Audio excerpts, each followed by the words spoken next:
There is a common misconception that dogs with short coats don't need to be groomed. This is incorrect. Dogs are constantly losing hair, and it's very beneficial to them to help get that hair off of them.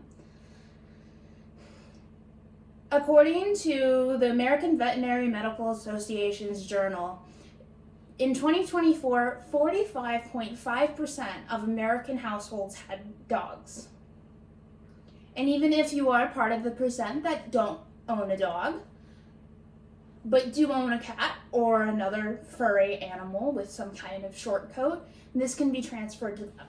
And if you don't have that, you get to look at this dog Stella.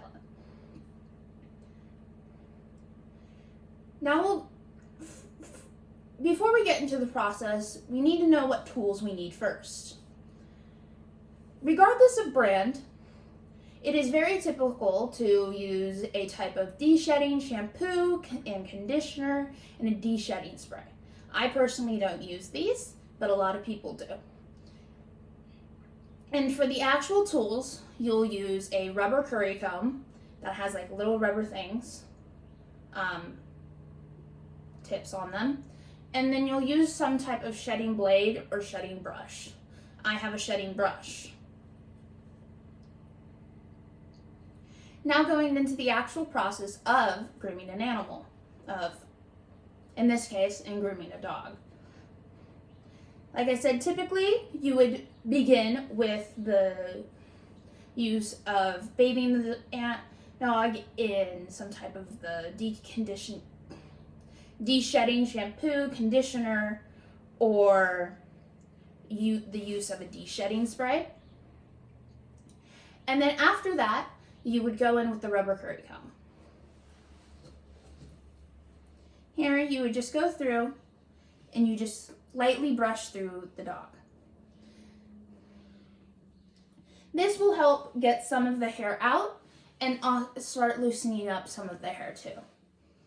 In some cases, depending, you might be able to just use this brush to help get a lot of the extra hair out.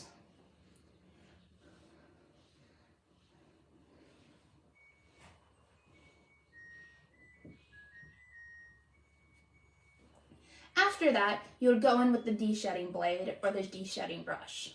You want to be very careful with this because it is, unlike the rubber curry comb, it is a metal blade. There's nothing sharp on it, but it can be very uncomfortable if you put too much pressure onto the skin. And we do not want that. So I be very careful with doing that.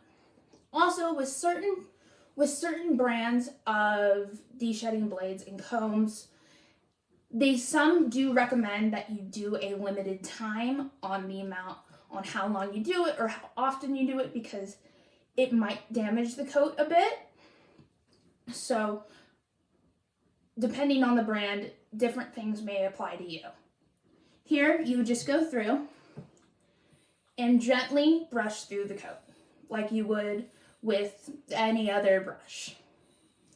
What this does is the little teeth on this brush are specifically made, as the name says, to take the extra hair out. So you would just gently go through the coat with this brush.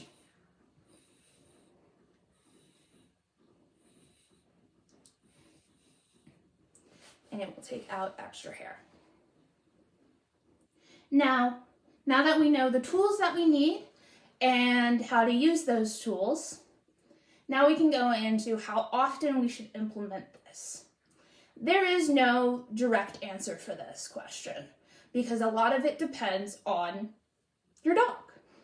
What type of breed your dog is, what type of coat your dog has, but also how much time you have. In general.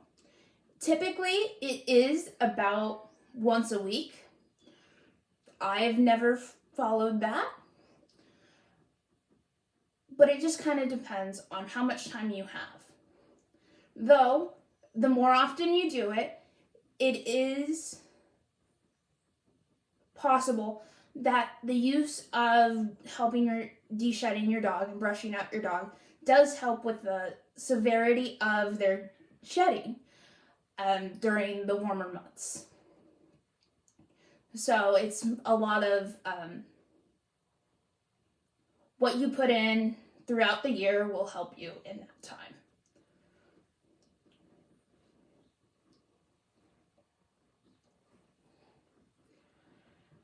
The process of grooming a short-haired dog, even though it is a very necessary process, that doesn't mean it's a very hard or tedious process.